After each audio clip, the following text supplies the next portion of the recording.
કામની શોધમાં આમથી તેમ ધક્કા ખાધા પછી નિરાશ થઈને જ્યારે એક માણસ ઘરે પાછો ફરી રહ્યો હતો, અચાનક પાછળથી એક અવાજ આવ્યો, ઓ ભાઈ, અહીંયા કોઈ મજૂર મળશે? તેણે પાછળ જોયું અને જોયું કે વળેલી કમરવાળો એક વૃદ્ધ માણસ ઊભો છે. તેણે કહ્યું, હા હા, કહો ને, શું કામ છે? હું જ મજૂરી કરીશ. ઠીક છે, મારે રામગઢ જવું છે. 2 બેગ તો હું ઉઠાવી લઈશ, પણ મારી આ ત્રીજી બેગ બહુ જ ભારે છે. આ બેગ તું ઉપાડી લે, હું તને 100 રૂપિયા આપીશ. બોલ, કામ મંજૂર છે? ઠીક છે, ચાલો. તમે વૃદ્ધ છો, તમારી આટલી મદદ કરવી એ તો આમ પણ મારી જવાબદારી બને છે. આટલું કહીને બેગ ઉઠાવીને પોતાના માથા પર મૂકી દીધી. તેણે વૃદ્ધને કહ્યું, દાદા, આ બેગ તો ખરેખર બહુ ભારે છે. વળી એવું તે શું ભર્યું છે આમાં? દાદાએ કહ્યું, અરે, આ બેગ આખો રૂપિયાના સિક્કાઓનો ભરેલો છે. પેલા માણસે સાંભળ્યું તો વિચાર્યું, હશે, મારે શું, મારે તો મારા કામથી મતલબ છે. પરંતુ તેણે જોયું કે પેલા દાદા એની ઉપર નજર રાખી રહ્યા હતા. તેણે વિચાર્યું કે આ દાદા વિચારી રહ્યા હશે કે શું સિક્કા લઈને ભાગી તો નહીં જાય ને, પરંતુ હું આવી બેઈમાનીને ચોરીમાં નથી માનતો. હું સિક્કાઓની લાલચમાં આવીને કોઈની પણ સાથે બેઈમાની નહીં કરું.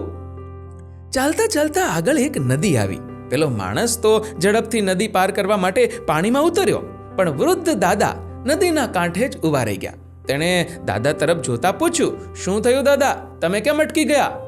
અરે બેટા, હું એક વૃદ્ધ માણસ, મારી કમર વળી ગઈ છે. 2 બેગનો ભાર સહન કરી શકતો નથી, અને પાછું આ નદીમાં ચાલવાનું ખૂબ અઘરું છે. ક્યાંક હું નદીમાં ડૂબી ગયો તો?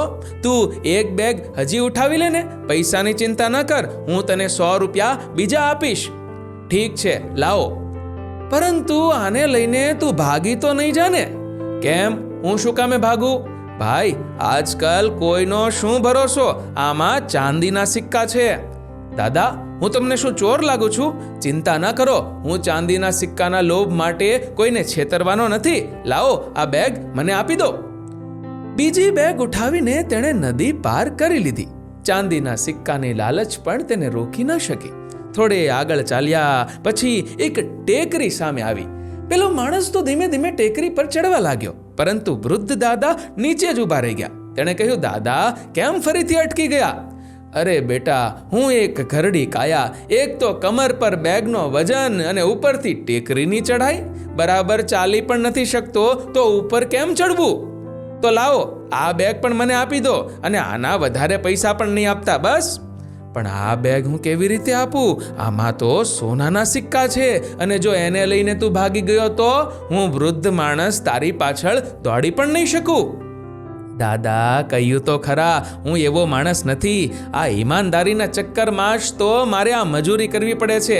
નહીં તો પહેલા હું એક શેઠને ત્યાં એકાઉન્ટન્ટ તરીકે કામ કરતો હતો. શેઠજી મને હિસાબમાં ગડબડી કરીને લોકોને છેતરવા માટે દબાણ કરતા હતા. ત્યારે મેં એવું કરવાની ના પાડી દીધી અને નોકરી છોડીને ચાલ્યો ગયો. દાદાએ કહ્યું, ખબર નહીં કે તું સાચું કહે છે કે ખોટું, પણ કાંઈ નહીં, આ સોનાના સિક્કાવાળી ત્રીજી બેગ પણ તું ઉઠાવી લે. હું ધીરે ધીરે તારી પાછળ પાછળ આવું છું. જો તું મારા પહેલા ટેકરી પાર કરી લે ને, તો બીજી બાજુ ઊભો રહીને મારી રાહ જોજે. પેલો માણસ સોનાના સિક્કાવાળી બેગ લઈને ચાલવા લાગ્યો. વૃદ્ધ દાદા ખૂબ જ પાછળ રહી ગયા હતા. હવે પેલા માણસને વિચાર આવ્યો કે જો હું ભાગી જાઉં તો આ વૃદ્ધ દાદા મને પકડી નહીં શકે, અને હું એક જ ઝટકામાં માલામાલ થઈ જઈશ. મારી પત્ની મને રોજ કહ્યા કરે છે કે તમે કંઈક પૈસા કમાઓ, કંઈક પૈસા કમાઓ. એ આ જોશે ને તો કેટલી ખુશ થઈ જશે. એક જ ઝટકામાં અમીર બની જઈશું. આખી જિંદગી કરેલી ઈમાનદારીએ મને શું આપ્યું? અને આટલી આસાનીથી મળતી સંપત્તિને નકારવી એ તો બેવકૂફી છે. પૈસા હશે તો ઇજ્જત, એશો આરામ બધું જ મળશે મને. મનમાં લાલચ આવી અને પાછળ જોયા વગર જ ભાગવા લાગ્યો. 3 વજનવાળી બેગ ઉઠાવીને ભાગતા ભાગતા એને પણ હાફ ચડી ગયો, પરંતુ જેમ તેમ કરીને ઘરે પહોંચી ગયો. ઘરે પહોંચીને બેગ ખોલીને જોયું તો આ શું? માથા પર હાથ મૂકીને બેસી ગયો. બેગમાં સિક્કાઓની જગ્યાએ ઈંટ ને પથ્થર. માથે હાથ રાખીને વિચારમાં પડી ગયો કે પેલા દાદાને આવું નાટક કરવાની શું જરૂર હતી. ત્યારે તેની પત્નીને પેલા ઈંટ પથ્થરની નીચે એક કાગળ મળ્યો, જેમાં લખ્યું હતું, આ નાટક રાજ્યની તિજોરીના રક્ષણ માટે પ્રામાણિક સુરક્ષા મંત્રીની શોધ કરવા માટે કરવામાં આવ્યું હતું. પરીક્ષા લેવાવાળા વૃદ્ધ બીજું કોઈ નહીં પરંતુ રાજ્યના મહારાજા પોતે હતા. જો તમે ભાગ્યા ન હોત ને તો તમને આ રાજ્યનું મંત્રી પદ મળ્યું હોત, આજીવન સુખ અને સાથે સાથે માન સન્માન બધું જ મળ્યું હોત. પરંતુ બસ પછી તો પેલા માણસ પાસે પછતાવા સિવાય બીજું શું બચે? મિત્રો, દરેકને જીવનમાં એકવાર આ પ્રકારનો મોકો જરૂર મળે છે, જે સમયે પોતાની ઈમાનદારી સાબિત કરવાની પરીક્ષા હોય છે. આપણે બધાએ જાગૃત રહેવું જોઈએ.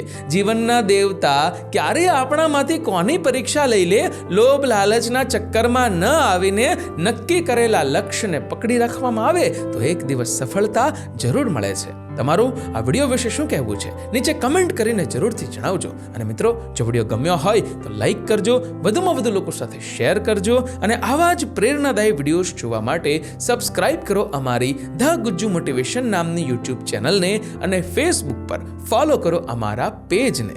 ધન્યવાદ.